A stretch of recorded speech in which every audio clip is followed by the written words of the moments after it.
नमस्कार. मी आज तुमच्यासमोर एक कविता सादर करणार आहे. कविता ही स्वरचित आहे. खरं तर जून महिना जवळ-जवळ निम्मा संपत आला आणि तरीही अजून पावसाची आपणाला वाट पाहावी लागत आहे.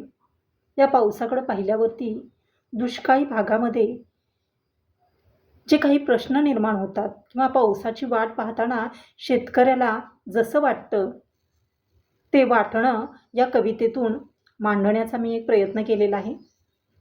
कवितेचं नाव आहे दुष्काळ. अवशरणाने पिचला होता गाव माझा, अवशरणाने पिचला होता गाव माझा, खबदडीतल्या दरीत रोवला पाय माझा. अवशरणाने पिचला होता गाव माझा, खबदडीतल्या दरीत रोवला पाय माझा.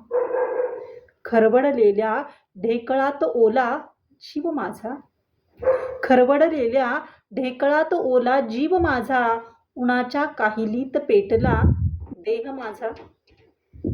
खाचखळग्यांनी खोल माखला तळ माझा, खाचखळग्यांनी खोल माखला तळ माझा, खुरट्या माळावर अंकुरला वळ माझा. खरं तर शेतकऱ्याची जी अवस्था होते किंवा त्याच्या मनामध्ये जे विचार येतात दुष्काळ पाहिल्यावरती, तो मांडण्याचा मी एक छोटासा प्रयत्न केला आहे. शेवटी म्हणावं वाटतं, देह पिचला करपट झाला आज माझा, देह पिचला करपट झाला आज माझा, सृष्टीनेच बाजार मांडला सर्वत्र माझा, सृष्टीनेच बाजार मांडला सर्वत्र माझा. अशी जेव्हा पावसाची वाट पाहताना शेतकऱ्याची अवस्था होते, त्या अवस्थेचं वर्णन या कवितेत करण्याचा मी एक छोटासा प्रयत्न केलेला आहे. तर पुन्हा एकदा आपण कविता पाहूया. अवशरणाने पिचला होता गाव माझा, अवशरणाने पिचला होता गाव माझा, खबदडीतल्या दरीत रोवला पाय माझा. खरवडलेल्या ढेकळात ओला जीव माझा, खरवडलेल्या ढेकळात ओला जीव माझा, उन्हाच्या काहिलीत पेटला देह माझा.